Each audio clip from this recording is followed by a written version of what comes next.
sebelum meminta ganti rugi, pastikan dulu merek yang digunakan itu sudah kita mintakan perlindungannya. Rangemark.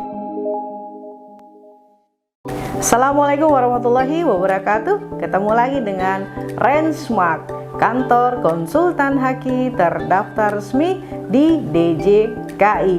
Kami memiliki kantor pusat di kota Jakarta Selatan dan memiliki kantor cabang di kota Padang. Baik ya, kepada pelaku usaha kita akan membahas pertanyaan yang masuk terkait merek ya. Kita bacakan pertanyaannya.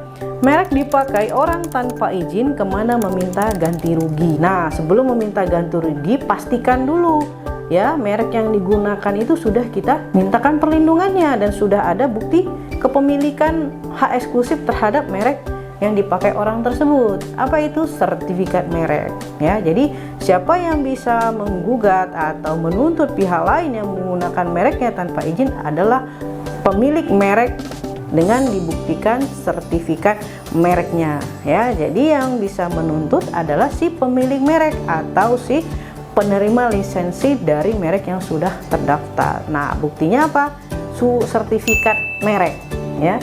Jadi kalau sudah ada sertifikat merek, berarti negara sudah memberikan hak eksklusif terhadap merek tersebut ya. Merek yang tercantum di dalam sertifikat untuk melindungi jenis barang atau jasa yang tertera di dalam sertifikat mereknya ya. Jadi kalau misalnya sudah ada sertifikat mereknya ya, kemudian mereknya digunakan oleh pihak lain tanpa izin, pastikan dulu merek yang digunakan pihak lain tanpa izin tersebut memiliki persamaan pada pokoknya apa tidak dengan merek yang sudah dilindungi oleh negara di dalam sertifikat merek. Yang kedua, pastikan jenis barang atau jasa yang digunakan oleh pihak lain tanpa izin itu masuk di dalam perlindungan merek yang ada di dalam sertifikat. Contoh misalnya ya, Rangemark dilindungi untuk barangnya adalah kursi gitu ya. Kursi itu masuk di kelas 21. Nah, pihak lain menggunakan mereknya Rangemark. Jadi beda tulisan tapi fonetiknya sama Rangemark.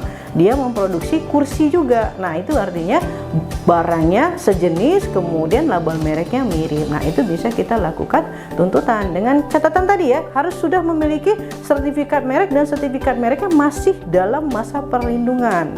Ya, kemudian merek yang digunakan memiliki persamaan pada merek yang sudah dilindungi ya, merek kita. Untuk barang yang digunakan juga sejenis dengan barang yang sudah dilindungi di dalam sertifikat merek. Nah, di situ baru bisa mengajukan tuntutan baik gugatan ganti rugi ataupun pidana. Kemana ya?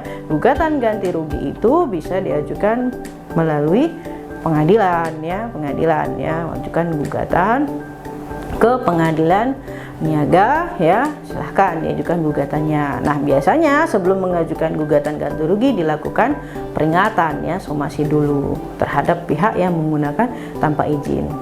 Nah, gitu ya. Jadi sebelum menggugat orang lain, lakukan dulu pengecekan ya terhadap bukti kepemilikan merek kita, karena orang yang bisa menuntut adalah orang yang sudah memiliki hak eksklusif dari negara terhadap mereknya.